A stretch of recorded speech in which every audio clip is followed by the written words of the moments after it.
So Matt, somehow I've quit smoking and it's actually made my health worse. Well, there's a lesson in there. Don't quit, never quit anything. Yeah, only quitters quit, Tom. Yeah, the perseverance of the human spirit is not extending to my lungs right now, so Never quit being awesome. yeah, never quit being awesome. How are you? It's been a while since we recorded last. Has it? I don't know. I've been working on my book. Done a couple of days sorting images out for the book, so that's coming together very excitingly. Yeah, the sun is shining. I've mowed my lawn for the first time this year. That's exciting, isn't it? Yeah, the hole that has been in my roof or the ceiling of my bedroom is being fixed next week. So the era of me sleeping on the sofa for 2.5 months is coming to an end. Finally. What about the hole? What about the hole in your heart? That'll The hole in never your be soul? fixed. Is that repaired? No, no. If we want to talk about this on like a real philosophical level, that will never be healed. Um, yeah, I shaved off my beard as well, and I have been told that I look like a very like one of those discreet gay magazines in the 80s. That's like mechanics physique Yeah. enthusiast. You know who you look like? You look like the child with the moustache in Spaced that was playing Mike in the episodes when Mike and Simon Pegg's character Tim are sitting on the branch, and there's a little child with the moustache. That's you. Matt, you have to remember I was born in 1995. I've never seen Space. All the better for it. But you're very welcome to Beneath the Skin, the show about the history of everything told through the history of tattooing. As always, I am one of your hosts, Thomas O'Mahony, and I'm joined by my esteemed co-host, Dr. Matt Lauder. And we're joined by a guest. Matt, would you like to introduce our guest? Well, they can introduce themselves, but they are Caro Ley from Berlin, who's amazing for all the reasons we'll get into. Has a really interesting set of takes and practices and experiences on running tattoo shops, and I think the Berlin scene at the moment is obviously very interesting, and the German scene is very interesting at the moment. So Caro's got a really interesting set of takes. So I'm really looking forward to talking to them. Yeah. Hi, Caro. Hi. I know you're not actually in Berlin, are you? You're not actually in Berlin. I knew that. Well, my pronouns are she, her, and I live in Hamburg. Okay. But yeah. I knew you were in Hamburg. So I was saying that. Yeah, I moved to Hamburg in 2020, but I think a decade in Berlin with regular visits still counts as having a foot in the door. So so tell us who you are and what you're like. Who are you? What's your story? Oh, so heavy sigh. Yeah, I've been tattooing 16 years now, and I've started really inadvertently. I never drew. I never had the desire to tattoo people until meeting a person who was tattooing, and we fell in love. And he was like, give me a tattoo. And I was like, I'm going to tell my grandkids about that one. And never had the grandkids, but kept on tattooing. And yeah, I had the privilege of having a very comprehensive technical apprenticeship, soldering my needles, tuning machines, sterilizing, and all of these practices. And I'm still, deeply connected to the crafty side of our profession, I would say. There's a feedback loop. At the same time, I was studying cultural science and art and cultural production critique for I think 18 semesters in total, and and so also like my academic background has informed my practices quite a lot. Because you were one of the things you've been doing a lot. Well, I want to talk to you about your kind of current setup actually, and your kind of radical tenderness approach to running a studio. But talk a bit more about that technical side, because one of the things I think you've been really interested in recently is sharing kind of dyeing techniques on making needles and all that kind of stuff, right? Because you're sort of one of the few people I know of your generation of tattooing who actually kind of was able to learn and bothered to learn those kind of, real hands-on techniques for machine building and needle building and stuff. Yeah, I think it was actually thanks to Indy, if I remember right, from Brussels, who one day we were soldering together. Before I used to do this as like among colleagues and friends, and you want to learn? Come by, I'll show you some. We'll solder together for a day.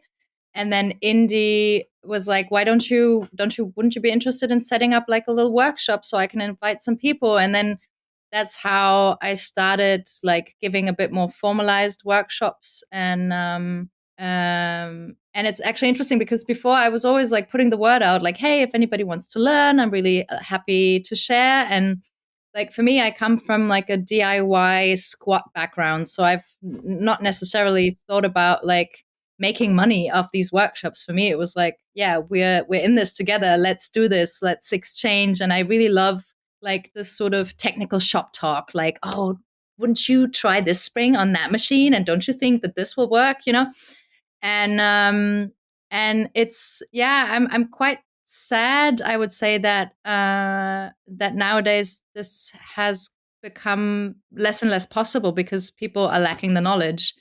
And so, yeah, it's kind of become a mission of mine to remind people that this is a craft and that there are more things to it. And I also appreciate the sort of industrialization of our profession where things are readily available and we can get them and they're already done. But then I would want to know how to make these things myself beforehand, Like I don't want to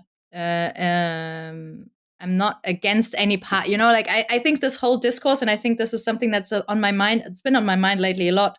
This whole thing of, oh, these young pen tattooers, these Corona tattooers, and I really don't like this sort of hating on this part or that part. I think that all things, I have a matching tattoo for that, like, and, it's both things can have to be possible at the same time. Like I can, like, it's not my case, but I would also tattoo with a pen, with a cartridge that's ready made. But I also want to be able to take a coil and put a metal tube in it and have a needle that I've made, So where does that come from? That interest in the technical side of things, though, like because it's not something that's shared by many of your peers. Like this is what I kind of want to get into, I suppose, with you. Like what is it about your approach that makes you interested in that, and what is it you think that why other people aren't so interested in it? I think at first during my apprenticeship, I was forced to, and it wasn't like, in the beginning, all you want to do is like be with people and tattoo and have like, there's also like this very, like experiences full of adrenaline, I want to say. And then with the time and the experience, like soldering needles and then tattooing with these needles has taught me a lot about the needle and has also informed my creative practice.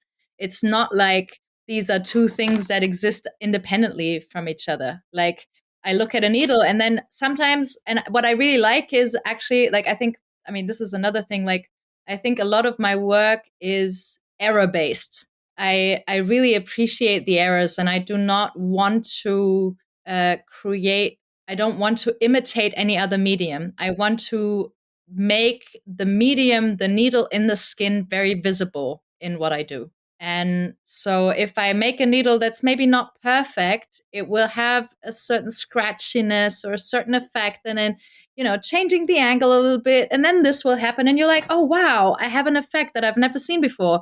Maybe I should like make this error something usual, And so, yeah, it's something that gives me a lot more possibilities, I would say, aesthetically. I think it's really interesting in what you said first about like the sharing of information and learning and the craft element of it, and also this kind of artistic philosophy. It feels very kind of anarchic in a way that tattooing isn't anymore. Like obviously because one, things are readily available, but I think something that we'll probably talk about later in the episode, that the flow of information around tattooing is both either mediated by learning on YouTube or going down a real traditional route of, oh, I'm going to be taught by someone in a shop. Whereas it feels like you're conceptualizing it as this intentional thing, but also is outside the boundaries of what we kind of already know.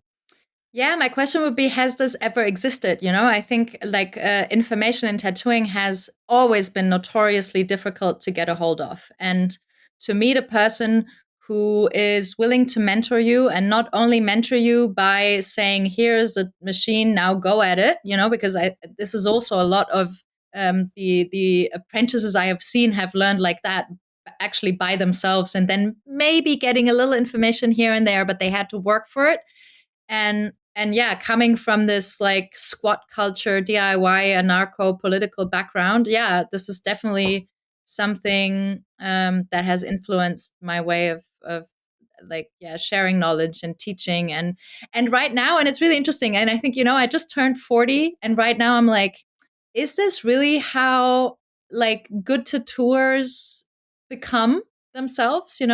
Because like we've had a conversation with some friends recently where it's like, no, we need to make them suffer. In the end, that's the only thing that works. Like, we tried, like me and a friend like Nikos in Paris, we were like, hey, we tried being nice, and we tried like, giving everything, but maybe we have to be assholes, and maybe we need to like kick the chair while people are working, and this is like, I think there is a truth to both approaches. And I think it's interesting because I think there's an intentionality around adding friction back into the process, both artistically but technically as well, in terms of like you saying like the needle isn't like 100% perfect, or kicking the chair, or trying to create art that's like outside of the bounds of learning in a traditional apprenticeship or from other artists and applying it directly to your own. It's trying to do something that other people aren't doing in a way that's a bit maybe more artistically true to yourself, if I'm correct. Yeah. I think like going back to my journey, because I never I never drew. I mean, I was like, I did like, before going to uni, I did like a tailoring apprenticeship, and I was making jewelry. And so there was a creative practice that I had, but the blank piece of paper has always been something that gave me anxiety. And so I was never drawing. And then suddenly the person who just did not want to pick up a pencil was supposed to pick up a machine and tattoo people.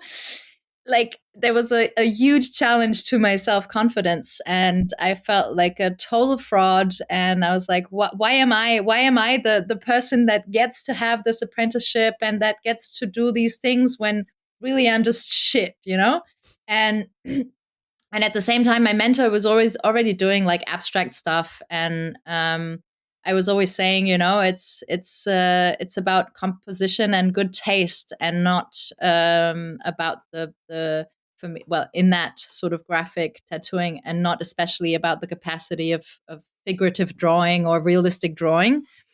And and yeah, and so for me, like really coming to my own took a long time, and realizing that what I'm doing is 100% authentic to me. And then from there, I think I could really start developing, the whole thing in a broader kind of way. And I mean, I think I'm still like, every time a person leaves my studio, I'm just like, maybe they hate it, and I'm still anxious. And I think, I never really want that to go away, because I think that it keeps me on my toes, and a little bit of self-doubt is not the worst. I think maybe it could be a case that they have unlocked a certain part of their creativity working in a space that doesn't have a formalized kind of idea of what tattooing should be. And a point that I think I'll circle back to later on in the episode, when you brought up abstract art, is something that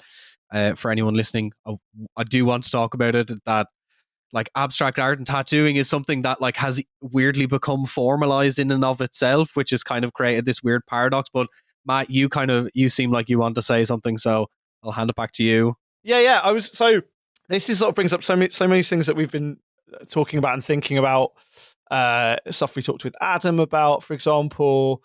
I mean, I guess like the obvious follow-up from that question is like, how do you see your your tattooing fitting into your wider practice, Caro, because again, I think so much of what is so interesting and exciting about the way you work is you do have this kind of deep empathy, and you have this deep kind of concern and kindness for your clients and for your industry. So is that something which you've had before you got into tattooing, or is that something that tattooing has developed within you? And then how does the tattooing sort of fit into the wider scheme of all the things that you were and are still doing artistically and creatively?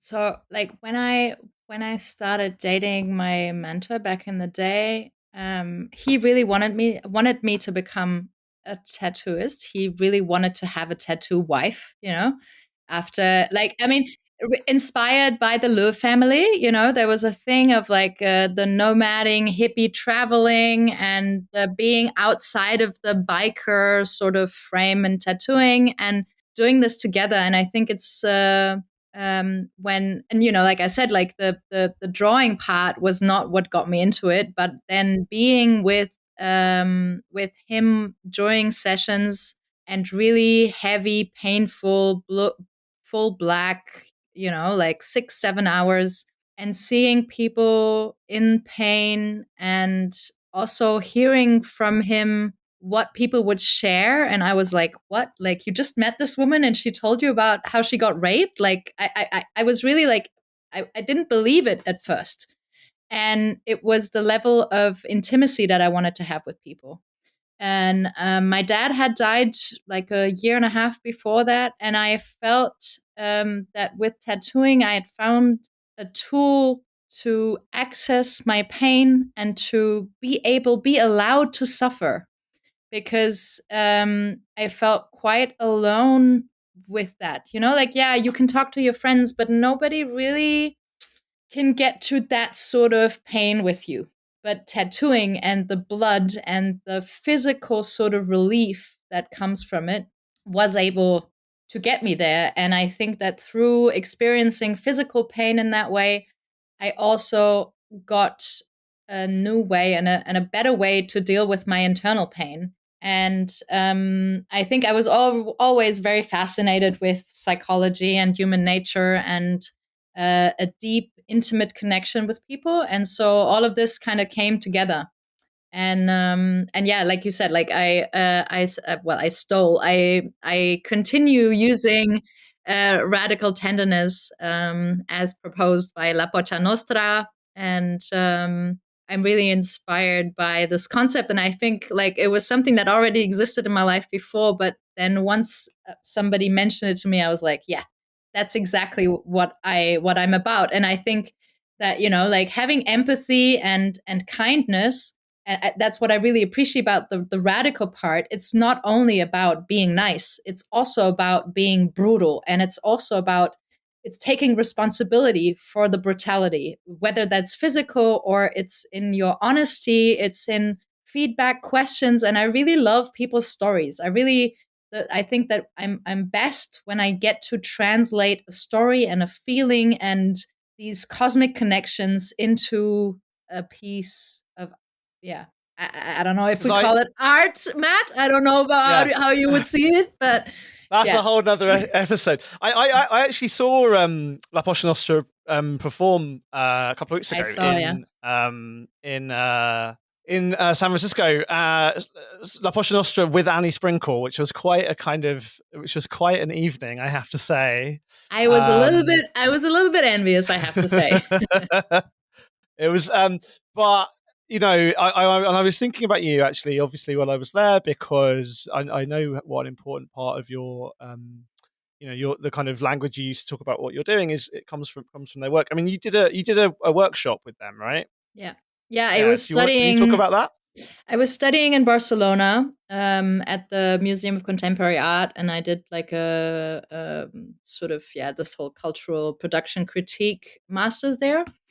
And during my year, they came for like a 3-day workshop, but I was already writing my master's, and I could not get out of my house, And then my professor was like, hey, if they come back, I really want you to participate, and I want to invite you to join the next edition's workshop. And then luckily, I was on holiday. I had some money. It was right around the time we met, actually. It was the same travel when we met in Paris. And then from Paris, I went down to Barcelona and we had this workshop for a week. And I met some people there. I met a performance artist, Marina, who you also know. And yeah, she was my PhD student. And we were we had this moment during one of these exercises that was radically tender. And then I later, and because she was writing her thesis on pedagogical strategies in performance art, and then she told me yeah, this is radical tenderness, and I'm like, this is what. And during the workshop, I became friends with Danielle and Dani, who are not members of La Pocha anymore, but they then wrote the Manifest of Radical Tenderness in the same year, I think, and I did the German translation. And I've been kind of a witness of the manifest, and I've been spreading the manifest and giving it to my friends and hanging it into shops all over the place. I think actually just radical tenderness as a word already has all these components, and then you can fill it with whatever example of radical tenderness that you've experienced. So what does that mean in practice? If there's a good summary or a good example to explain what that means in practice for you, at least I'm sure it'll be different for other people. But well, in tattooing, I would say that there's a balance between the part where I hurt people, and where it's not like I'm not a sadist, but it's still, I think, difficult sometimes to have people suffer. And I have I think I have a great capacity of holding pain of people. And so if people want to go to a place where they are really exhausted by the pain in the end, then I can go there with them. But at the same time, I'm not going to push them over the edge, you know? And I think this is just very kind of practical. And at the same time, in the way that I tattoo is that I meet people once for a design appointment, just to meet each other, to talk about the story, to kind of understand where the tattoo is supposed to go. And it's also a moment where we gain trust for each other, and I don't think that it's only one way. I don't think that the client only has to gain trust for the tattooer, but I also have to trust them that this is that they want to do this with me and that they choose me. And that's also why I don't take a deposit, for example. I do a design session. I tell people, this is what it's going to cost you. If you want to come back, you're welcome. If you don't, you don't have no obligation. You don't have to call me. You don't have to tell me anything. But if you want, you can get back in touch. This leads, for example, to I never get stood up. People always cancel, and I attribute it to this process because I open a door and then it's their choice to come, And so in many little things in this process, I think the radical tenderness plays some sort of role in that kind of way, And you're building a relationship with customers of trust and mutual respect. I mean, I think what's interesting about that, I think, is that a lot of artists. I mean, Adam talked about sort of similar anxieties, when he started out his apprenticeship about mediating people's pain. Adam McDade, who we had on the show, who did his PhD on by practice on documenting his apprenticeship. But I think actually thinking about the tattooers that I know that have been in the industry for decades, I think most of them have something of that without necessarily being aware of it. I mean, I know mindfulness and being aware of what you're doing is a part of the process here, but I think a lot of people that are tattooing decades after starting sort of have some of that empathy and capacity for, as you said, kind of holding others' pain for good or for ill. Somehow kind of intuitively or naturally somehow, I don't know. But there's something really interesting to be said about the way that you vocalize and explain that, and I think encourage others to be aware of that in themselves, because yeah, I mean it can be exhausting, can't it, that Mm. practice for Yeah. you? Yeah, and I think it's funny, by coincidence I met Patrick Hüttlinger once at a concert, and we got into talking, and then he had I think he was a bit tired at that time, and he was like, yeah, people should just shut up. And I was like, well, maybe you should take a break and have some holidays. And then the next day he texted me and he was like, okay, I I arranged my workspace, and now I'm going to take a break, and I need some. And I think that also, yeah, the radical tenderness also extends to yourself, and you need to take care and take care of your own boundaries. And I think that's also part of the practice. And I think you're totally right by saying there's this certain je ne sais quoi, what enables people to continue over decades. There's lots of people who tattoo for a couple of years and then they're like, hey, I think I'm gonna try something else. And I think that's totally fine. But to really, yeah, make this a life's thing, I think you need to have a certain baseline in human relationships. I think it's kind of the like Matt, what you're describing is like anyone who's been in the industry for a long time has that kind of empathy and I suppose has the tenderness, whereas that conscious intentionality in practicing it is the radical part. It's like taking this kind of uh, mindfulness, if you could call it that way, or like this truly holistic, empathetical, if empathetical is even a word, approach, and intentionally weaving it not just through how you deal with clients in the session, but like throughout the entire practice, both as a tattoo artist and practitioner, but also like as a person and in your kind of abstract artistic ways, I suppose. I mean, I'm also interested. I'm also interested in how that also relates to squatting, actually, because one of the things I was telling Tom about the other day, when I was looking at some old issues of Tattoo Buzz, one of the trade magazines from the UK back in the 80s and 90s, and at the end of the 80s, Alex Binney had started tattooing, and he was working out of a squat, and that really, really, really irritated like some of the old guard that were kind of very and for good reason, kind of really sort of trying to crack down on what they called scratches and trying to really make a kind of claim for what being a professional artist meant and what a clean studio looked like, and the fact that this guy who had a kind of art background, who had a kind of approach to tattooing that I think has some of this in it as well, um, was sort of deemed to be completely beyond the pale. And then I don't think it's any coincidence that 3 or 4 years after he was literally kind of called worse than a scratcher in the pages of Tattoo Buzz, he was they gave him a full page to write an article about opening Into You, this new kind of tattoo studio. But I think there's also this anxiety, and I know you've encountered it, right, Caro, between the way things are done, the way things should be done, in terms of client relationships, taking deposits, but also in terms of what tattoo spaces look like, and this more kind of DIY, bottom up kind of way of approaching the industry. That's something I know. Again, I know you thought about, because you're very careful about, and very activist about hygiene and about technique. So how how are you how might you square, or how have you squared in your career, this kind of this kind of DIY approach, this kind of amateur, this no, amateur is not the right word, this kind of particular philosophical approach to tattooing with the limits or the traditions of how other people think the industry should run?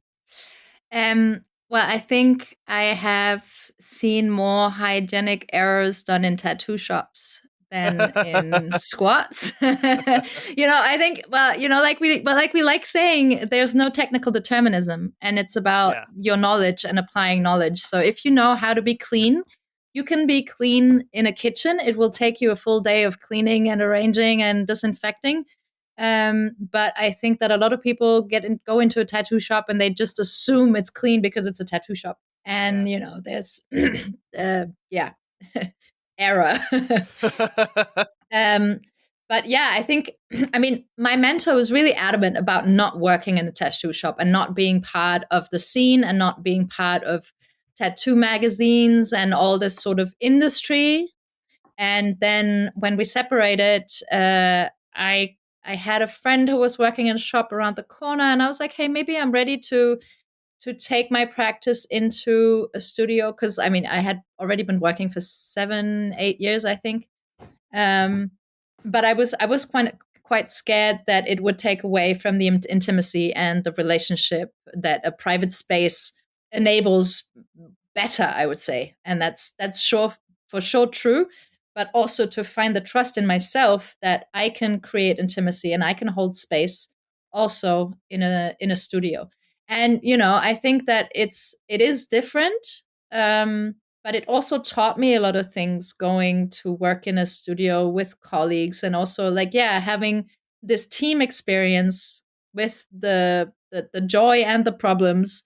um but I think that yeah, the idea of like how things have always been done, and that's why we do them like this, has always been a problem for me. And that's like from this sort of, I think, yeah, political background. I don't want to say punk because I never identified as a punk, but I would today a lot more identify with the philosophy of punk and the things that come with that. And I think that a big part of everything is taking responsibility, and like me squatting a place is about me taking responsibility for the space. And it is, yeah, like being able to create something from scratch also means having to clean the toilets yourself and not somebody else doing it. So, there's like, with the freedom comes a lot of like discipline as well.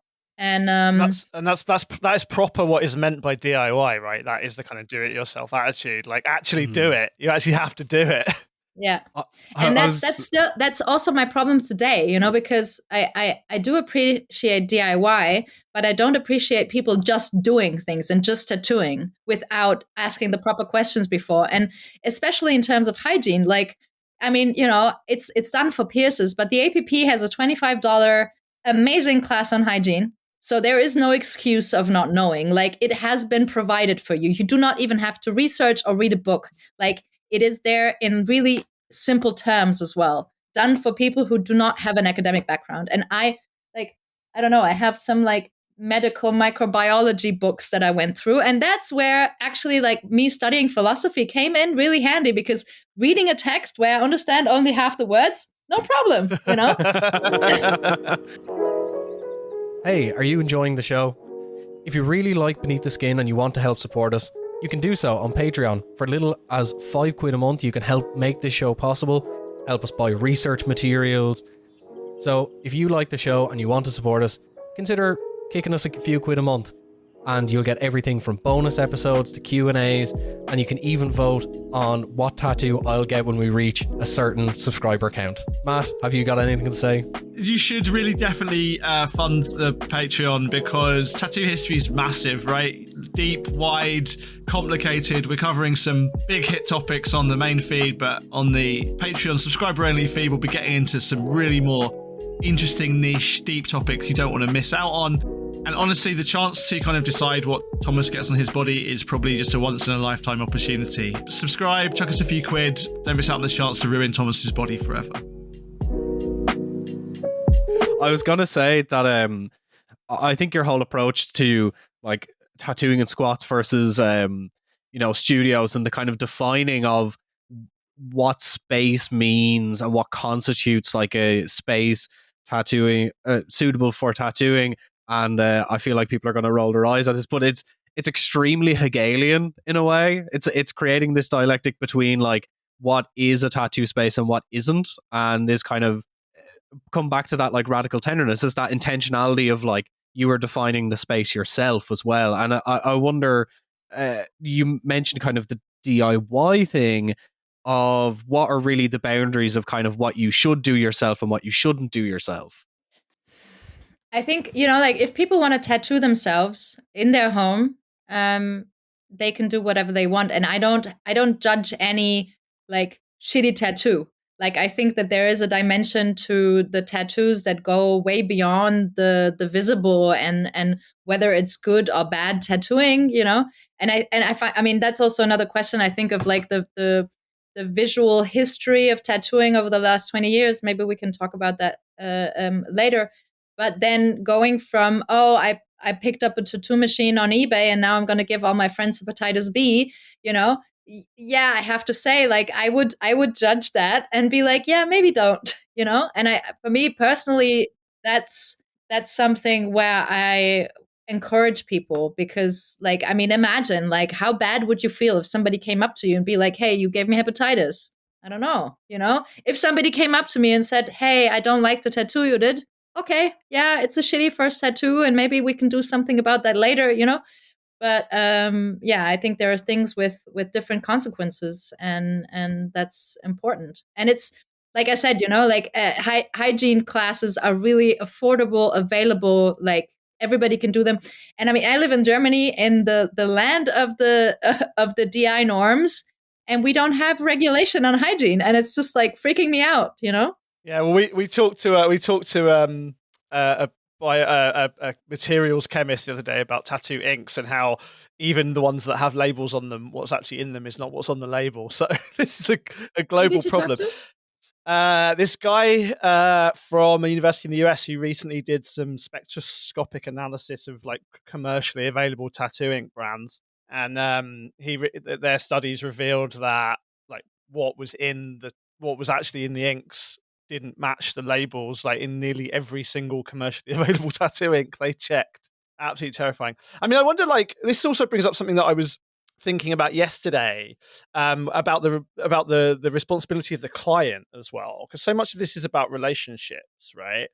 And this came up in the context of so Lauren Treacle Tat, who's Treacle Tats on YouTube, who does a lot of kind of tattoo content. She had a interesting video about a woman in the US who got a tattoo that was spelt wrong, and that was the beginning of the story, actually, and was very cross. I mean, the tattoo itself was terrible. The artist was really kind of shitty and dismissive, and there's issues. There's also kind of racism going on, because the client was a woman of color and the artist was a white woman, and so it all sort of went viral on TikTok. It was a whole internet drama. Was it the artist that was crying then? Like, That's love the one. You've conquers seen all. that.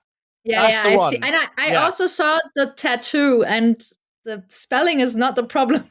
No, exactly. So I think, like, but I had an interesting sort of set of thoughts on that, which, well, I don't know if they're interesting, but I was interested about that argument, because Lauren had a really kind of quite hardcore take on this, which was like, it is the tattooist's responsibility to be a professional and offer a professional service, and they should know how to spell. And I was thinking, like, I don't know. I always think of a tattooing inherently, unless you're tattooing yourself, as some kind of collaborative effort, right?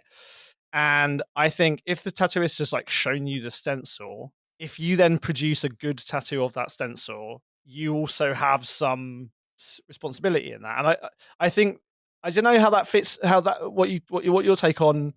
I mean, on that whole issue of, like, the other side of the coin. What's the role of the client when you're tattooing them in this kind of relationship that you're building with them? Because I think that's a kind of interesting and a complicated conversation. Yeah. I think, I mean, I think a spelling error is, like, you would be, like, I'm really good at spelling. Yeah. But I have not produced a spelling error, but nearly. And suddenly I realized, like, wow, writing and tattooing is not the same as writing on a piece of paper, So, like, a lot of compassion from my side to all of the people, and there are many who have done spelling mistakes in tattoos, Yeah.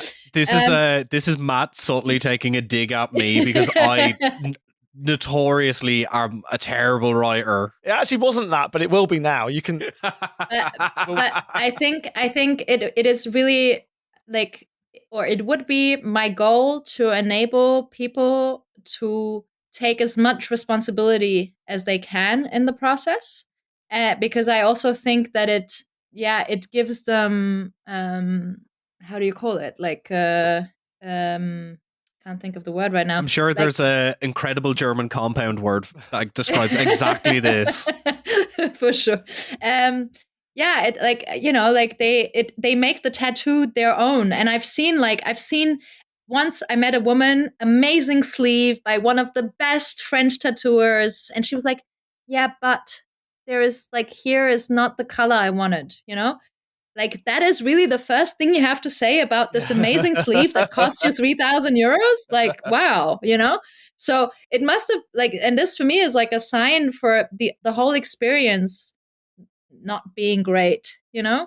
And I've seen people with really shitty tattoos who love their tattoos, you know? So it's not like, you know, if you have, if you can, again, you know, take responsibility in the process, then a spelling error is not the problem. The problem is, how do we deal with a mistake? And like, like I said, I haven't done a spelling mistake, but I've done mistakes in tattooing, and people have not been happy about it. And then, you know, like, yeah, like your stomach is between your knees, and like, how do you deal with the shame and the guilt, and then still being able to continue this relationship and trying to sort through a solution together? I think that's what makes the quality in the end. And to get back to the question of like power dynamic, like, I do believe that the tattooist is always a little bit more responsible than the client, because you enter a relationship that is not equal. I have the machine in my hand. I am the one who's dressed. You're the one who's undressed. All of these things in the space, you know, people come to your space. You're not going to their space. And I think these are all parts of the process that we need to take into consideration, you know? And if we can create a situation among equals in that situation, amazing. But it is because we took the responsibility of our power advantage. Yeah, to begin with, you know. I think I agree with that. I mean, I think that case was slightly complicated by, you know, all the other things that weren't the spelling error, which I totally think are the artist's fault. Although, you know, I sort of feel like, and you know, and I feel sorry for people that end up with shitty tattoos through lack of knowledge in a way. But I think, like, if you're my take on the spelling thing, aside from everything else, was like, if these words are important enough to you to tattoo on your body, you should know how to spell them. that was kind of my take, you know. Yeah, and also the knowledge that you have about the tattooer that you're getting it from is also your responsibility, you know? Yeah, within reason and what's available, yeah. Yeah, but you know, like, and I like, also I was thinking about again, like, hygiene and hepatitis, and you know, like, I also, like, from like a concept from the kink scene, like risk aware consent, you know, like, if I consciously get myself into a situation where I risk getting hepatitis or ending up with a bruise or with a shitty tattoo, and I consciously say, hey, yeah, just go for it. You know, like getting a tattoo from an apprentice where you know you're not going to get a perfect tattoo.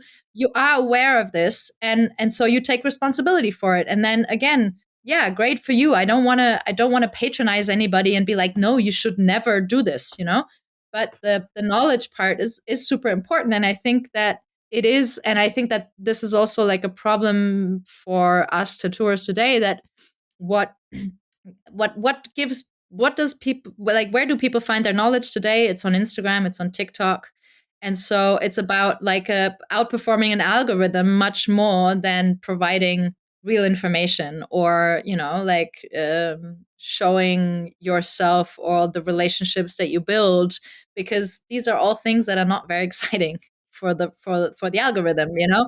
And so again, like, I'm following this one guy who's been tattooing a couple of years, and he's like getting amazing traction because he's sharing tattoo knowledge. And I mean, you see the tattoos that he's doing, and it's just like, yeah, really? Yeah. You know? But hey, good for him that he has the success that he has right now, you know? I think a real niche for someone who hasn't really discovered their thing yet is do autochrist, but for spelling. So everything is spelled wrong, but in a funny way. I love Otto Christ. I actually got tattooed by him, and I love him as a person as well. And I've defended him against all of the haters. I will defend him to no end. We will do an episode eventually about him, but I think maybe actually this brings me back to the point that I mentioned earlier is about abstract art. And obviously, Matt, you are a art historian, so you're probably much more definitionally knowledgeable than me. But it seems like in terms of tattooing and abstract art, what abstract means has, I think, come to mean a very specific type of black and gray representative realistic tattoos done of a weird collection of like items and objects. And I feel like the idea of like true abstraction is kind of gone into the ether. I wonder what your thoughts are on that in a way that we've kind of definitionally defined what is abstract. Yeah, I think it's interesting, right? Because this also comes back to actually what people actually want to get, and I think like stylistically, tattooing has been, and this is something we talked about as well. Like everything's been possible in tattooing since about 2000. Since like the mid to late 90s, postmodernism brought to tattooing the opportunity to get anything, right? What Terry Eagleton calls depthlessness, right? There's you can kind of get anything you want tattooed on you now. It doesn't really matter. But the sort of limit to that, and this is something that Spider Webb of all people was interested in the 70s, as early as that, was what true abstraction meant in tattooing. And he drew upon things like for example, if you got tattooed by him, one of the things he'd do is he'd just tattoo the time on you, like the current time, because that's the kind of thing that the Fluxus artists were interested in, the relationship between chance and creative output. So, it's completely random what time you get tattooed by him, and it turns that abstract chance moment into a permanent piece of creativity. He also did these, the 100X tattoo that was one tattoo that crossed 100 bodies, which was a single small X on 99 people, and then a big X made up of 99 X's on one person, and that was conceived by him as like one continuous piece of work. So he was kind of playing with the form, but that is confusing to people, and it is pretentious in a sort of 70s way, but it's also a sort of point. And the other thing he used to do was he'd go to colleges and say to people, who wants a free tattoo? And everyone would put their hands up, and he'd say, okay, I'm going to tattoo your noses green. And then they'd be like, oh shit, no, I don't want that. So the sort of medium and the traditions of tattooing are quite limiting, when it comes to sort of what true abstraction might be. But I think the kind of thing that I find inspiring about what Caro's doing is actually, again, in this relationship, like you can create kind of chance and you can create abstraction in the encounter. You don't have to kind of predetermine it. And as you said, like so much of, if you Google image search like abstract tattoos, it's just going to be representations of brushwork or something. It's like a photograph of an abstract painting rather than something that in its output is truly abstract. I mean, the other example, which is sort of almost at the opposite end, is all of that hardcore, brutal blackwork stuff, which is abstraction of a kind, but completely stripped of any kindness or intimacy or respect, and I think like squaring those circles is really difficult, which is why we don't see much of it. And maybe like Autocrisis is actually, and Jack, Jack Tattoos for Your Enemies is another one. There are artists who are within the limits of the tattoo form playing with what randomness and abstraction might look like. Scott Campbell as well. Like, it's a few, but it's difficult because when people say they want abstraction, they don't always mean it, right, Caro? Yeah, like for me, the first thing that came to my mind was I was trying one of those like tattoo apps. Like they asked me to give feedback, and then I made an account, and then I put up some things, and then I tried to look for abstract tattoos, and what I got was some aquarelle with like an elephant face, but only half of it, And so like, yeah, it is an abstracted elephant, but is it abstraction? So I think that there's a difference in that. And for me, what is interesting is to create things that you do not like associate with a representation. And I like, yeah, I want to, and I find it interesting because in that way, like tribal tattooing is also abstract, or a lot of it might be. Yeah. Like some of it is, some of it isn't, Yeah. But to like, especially to our like eyes that we're not schooled in the language of representation that they have. And I think that if you look at how, I think with Alex Bini, the sort of neo-tribal but more abstracted and like in a way voided of meaning, it was not anymore about the representation of things, whether this was a boat or this was a house. It was just about the beautiful form and the beautiful line on your body, and about like, I think it is more about bringing the attention back to the body and not to the image. Yeah, and that's something that like it's interesting that all of the artists who have done that kind of thing, someone like Cliff Raven said similar things, like even Tom DeVita, who I don't think he went to art school, but he was certainly hanging out with the abstract expressionists, like he knew Franz Klein and stuff, for example. It seems like all the tattooists that discovered that and have rediscovered that over the past 40 or 50 years have weirdly most of them been to art school. There's something interesting about that. I was going to ask Caro as well, like even a further form of abstraction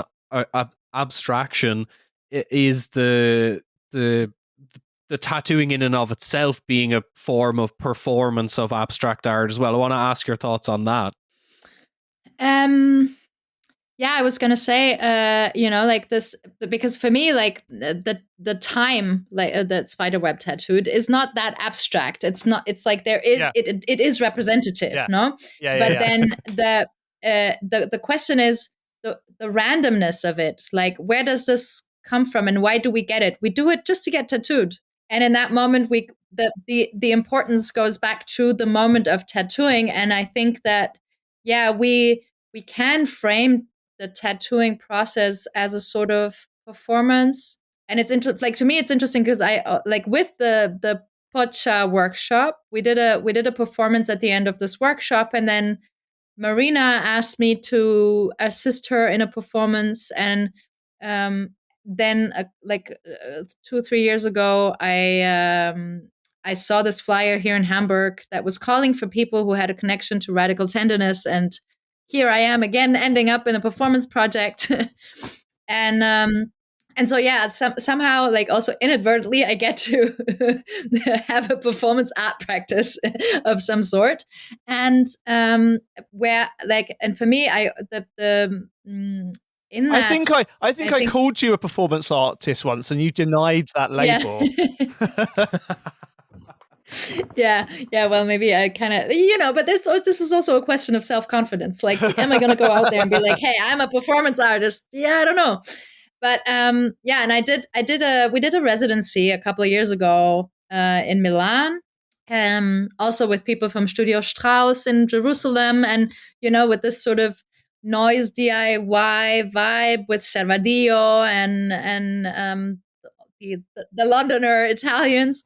And I did a session with a person, and a lot of people were like, oh yeah, this is going to be a performance. And then people came to see the performance, and I was kind of like, well, this is just a session, but what we did was we projected images, and sometimes moving images, onto the body, and I just tattooed over some of the lines of each image. And in the end, it was like a back piece of kind of transposing of all of the images that we projected. It's an incredible piece, that. I mean, for people that listening who don't know, like Servadillo's work is similar to that, right? He does stuff based on sound waves, or he was doing stuff based on sound waves at the time. Similarly, right? Like doing sort of generative abstraction, if you like, or but based on audio signals. Is that right? Yeah. And Yeah, and I find that very interesting because, like, with like it's the body of reverbs that Servadeo does, and then also like some of the guys from Studio Strauss, they did some sort of like experiments, and they would always be like, "Oh yeah, but the tattoo was kind of just the result of the performance, you know." But they wouldn't frame the tattoo as an art piece or as like a respectable piece of some sort. And I kind of felt insulted because this was stuff that I would do in all seriousness in my tattoo practice, you know? And I was kind of like, okay, guys, like I'm insulted now. This has long been I think that's long been a problem for performance art, right? Theory, because I wrote about that in the context of Orlan, the French performance artist whose practice in the 90s included or was getting plastic surgery, and she got plastic surgery, as you know, Caro, in art galleries, you know, and had a huge kind of discourse, amazing sort of seminal set of pieces. But lots of the writing about her work at the time was like the surgery is the performance, the outcome is not relevant. And I was like, but she's got to go and get on the bus. I mean, I don't know if Orlan gets the bus. She's a sort of grand figure of French art, you know what I mean? But like the product body exists in the world afterwards, and I think like that's a kind of limit of the way that performance art theorists think about performance, right? And I think that the problem of tattooing for that way of the way of thinking about performance, as you point out, is really limited and is is belittling a bit to the to the work of the tattooer. And it also, ironically, for a practice that's meant to be connecting art and life, so to speak, like to deny the life part of it, or that you need the frame of performance to make it valid is really problematic. Yeah, and you need like, I mean, but I think that's because like a lot of performance art also uses everyday practices, and then they need a stage for this to be a performance, you know? And so just wearing a tattoo day to day cannot be part of that. And I think like and I think that for me that comes back to this idea, like I don't frame tattoos as like because of my lack of practice on paper. For me, and it's funny, like once somebody said to me, like, you're not a tattoo artist, you're a tattoo sculptor. And I found that really interesting because a lot of what I do is also like you can't see it from only one point of view. I find it really boring if you can see all of it from just one side. And so I need to move, the body needs to move. And also I try to make people, when I design on them, I try to make them move. A lot of people say it's like a gym class when they come to me because I'm like, put your hands up, put your hands to the side, put them up, you know, because I want to see how those lines, they move and they break and how they accentuate the body. And in that way, like they it's like making the body the focus and not the design on top of it, you know? And I think also what I wanted to say to what you said, Tom, with the what is abstract tattooing right now, and I find it really interesting. I'm asking myself, like, is it only because I'm getting older and I've been in this for so long that I've seen so many things that there's not so much anymore that's going to excite me?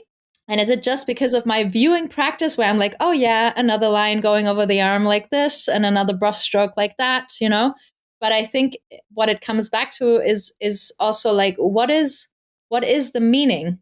Like, what is this filled with? Where did it come from? You know? And like somebody can tattoo an X just like that, and Spiderweb can conceptualize the whole thing around that, and then that becomes meaningful, and it becomes something that I find like I find touching and I can engage with.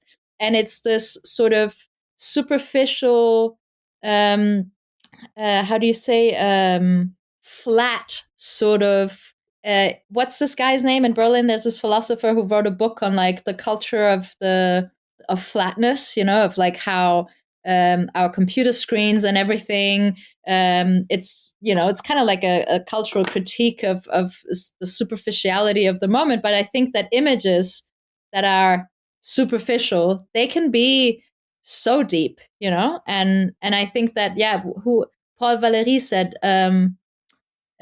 the le plus profond c'est la peau, the deepest is the skin. Yeah. And that's something that I relate to a lot. Yeah. Can I, seeing as like we're sort of coming to our like more or less where we normally finish, but I did want to get to talk to you a bit about your studio practice, because I think that's also a really important part of what you're doing. So, occasion like people occasionally message me and say, "Hey, like, I mean, what's the history of setting up tattoo collectives, and like, how do we, are there kind of ways of running shops?" Like, you've put a lot of effort over the last few years, right, into setting up a new space, a space that's going to function in a way that's different to the way a lot of tattoo shops are running. It's still a concept, because we didn't get the space that we applied for last year, but it's definitely my goal to make that happen in the next couple of years. So can you talk a bit about what you want that to look like? Because you were sort of competing for a space, weren't you? When we chatted last year. I'm part of a post squat collective here in Hamburg, which is called Gängeviertel, which is 12 old buildings that got squatted in 2009, and then thanks to political and economic circumstances, the buildings were transferred into a cooperative. And there's an association that takes care of like the cultural contents, let's say, and space. And there was we competed for a space. We didn't get it in the end, but it was because I have to say that it is because this would have been in this construct that I would have been able to afford it, because what the vision is. At the moment, I can't afford that on a commercial contract. And so the idea is basically, it's just like, I would say it's me, but in space form. And I would love to have a space that kind of makes a connection. With basically with room for tattooers to work, like a normal shop, let's say, but also with space to give workshops the way that I've been doing them. And then I do machine tuning workshops and needle soldering workshops. And then last year at BMX, me and my friend Hailim Ouch Tattoo, we started giving a freehand class that we didn't know was so popular. And it's really interesting, because for me, freehand is you take a pencil and then you draw, and people are like, simple. But how, because the formalized culture is you draw on your iPad and then you print it and then the machine prints it for you. Nobody does hand stencils anymore. Like, what is this, And I would want to have a space for workshops, but I would also want to have a space a little bit inspired by Tribal Act in Paris. They were an association. They were curious people getting together with a library and just researching and reflecting together on what is possible. What can we do to the body, with the body? Why do we do this? And and I think that's also my academic background, sharing all the books and all the thoughts that I've read about, and kind of bringing that knowledge to people. And I would love that to be a space where tattoo shops always have this thing I need to have a reason to go inside. Even I, as a tattooer of over 15 years, I'm can I really go? But I would just want this to be a space where people can pick up a book and have a coffee and just chat with each other, and also a place for people who tattoo at home and who started tattooing with YouTube, for them to connect with each other and to exchange and be like, hey, what is this experience for you? How do you deal with this? And kind of break down this barrier. Because, this, I find it so funny. Matt, you've been going on about this in many ways, no? How discourse repeats itself, and how in I don't know when was the first article that said now tattooing is not only for criminals and sailors, and I think the 19th late 19th century. The tattooers were already saying about 6 or 7 years after tattooing even existed as a profession. I liked it when it was underground, in the and the same thing is with this whole scratcher thing, they called Alex Bini a scratcher, and then they called me a scratcher, and now I get to call the next generation scratchers. And I think that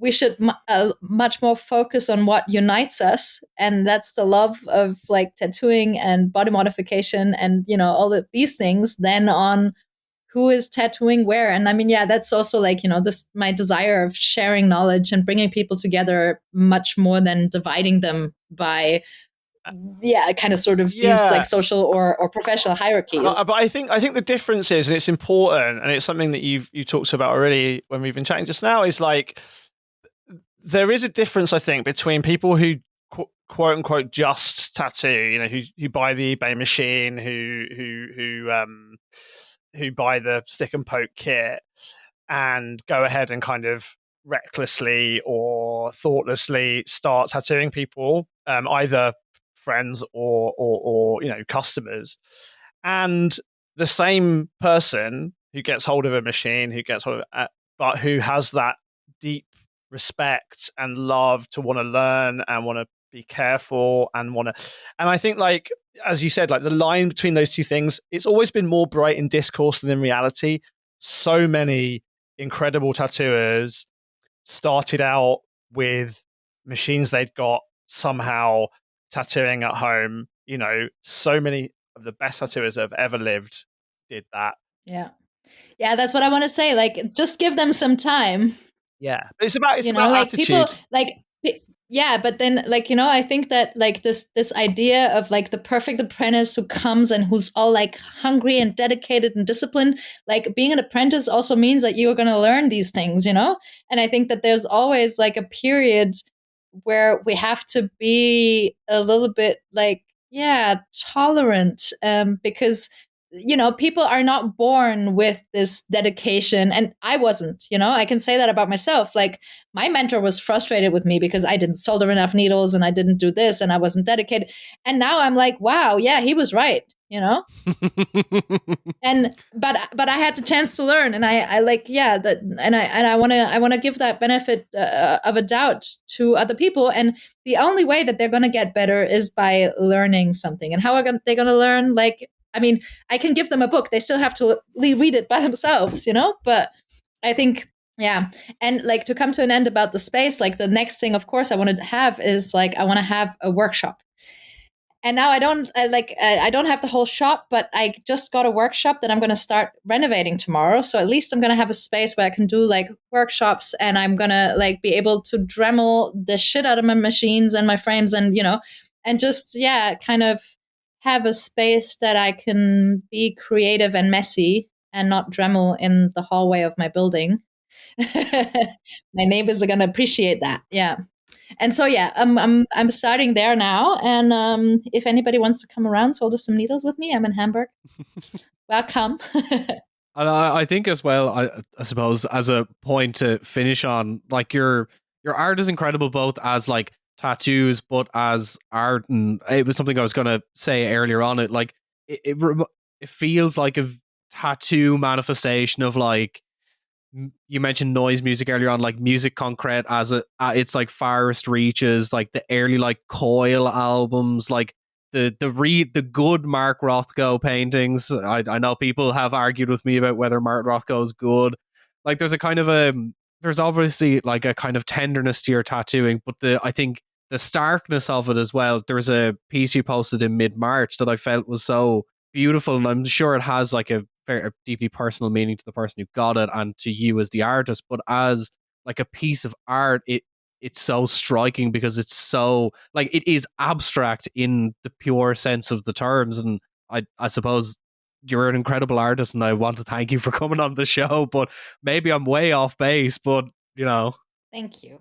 And which piece was it you're talking about? It was the piece on the arm that went from the shoulder down to the mid forearm. It was just so beautiful, and I saw it, and I think I was listening to like an early Current 93 album when I saw it, and I was like, this feels like these two things are going together. Thank you. Yeah, I totally relate to that. And also, like, I think what informs my abstract practice personally is just I think I'm very sentient, and I pick up, and I'm not a hippie, but I want to call it energies.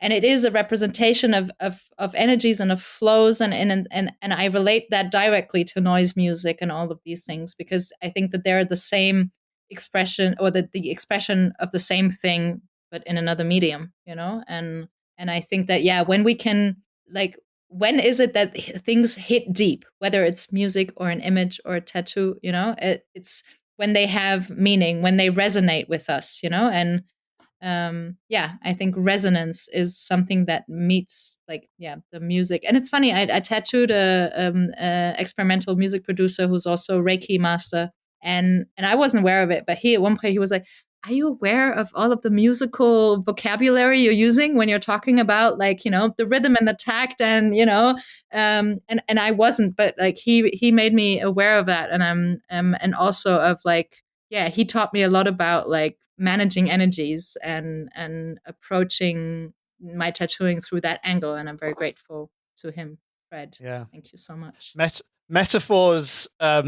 There's a great book by a linguistics theorist whose name I've just forgotten, but it's called Metaphors We Live By, and it basically points out that, like, if you change the way you metaphorically talk about what you're doing, it changes your entire understanding of the practice. So the example in the book is, like, we talk about discussion in terms of war. So winning a debate, here's my kind of opening salvo in my. So we sort of view argumentation metaphorically often through metaphors of conflict, which isn't particularly helpful.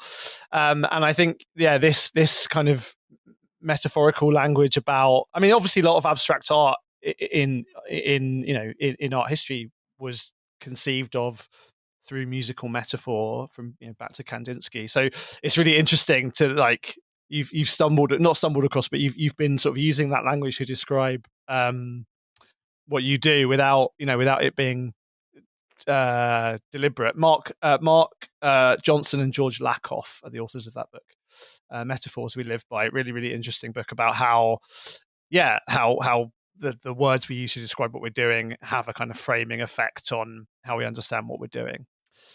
Amazing. Yeah, well, I think that's a perfect place to leave it. Caro, thank you so much for talking to us about this. Is like an incredible conversation. I love when we get to get weird and deep on this show.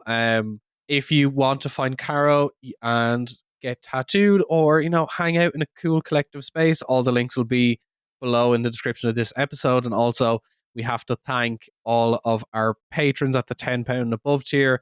Like I said last week, now that I have quit smoking, this is a lot easier to do in one breath. So without further ado, it's thank you to Stephen McCann, Roy Hoxema, Morpheus Ravenna, Chris Block, Charlie Lightning, Bob of Extra, Shit Jesus, Seb Lewis, Reed Ford, and Kirsten Wright, Kathleen Burkhardt, James Schick, and Dylan. Thank you to all of you. As always, there's stuff in the shop if you need a t-shirt to clothe yourself. We should have hats and beanies if you're so inclined by the time this goes out. If you're ashamed of your naked body, clothe yourself from God's eyes wearing our merch. Exactly. And if you are ashamed of your hairline, cover it with a hat or embrace it. Even if you're not, I've got a great hairline and I wear hats all the time. So yeah. And I have a terrible hairline and I don't. So it's a thank you very much from me. And thank you from me. Thank you so much, Caro. Yeah. Looking forward to seeing you in September. It's August, isn't it? August, whenever it is. Sure. Are you coming? Yeah, I am coming, great. yeah. Hey, thank you so much. I appreciate what you're doing so much. I was one of your first fans, and now I'm so grateful and honored for the invitation. And see you soon.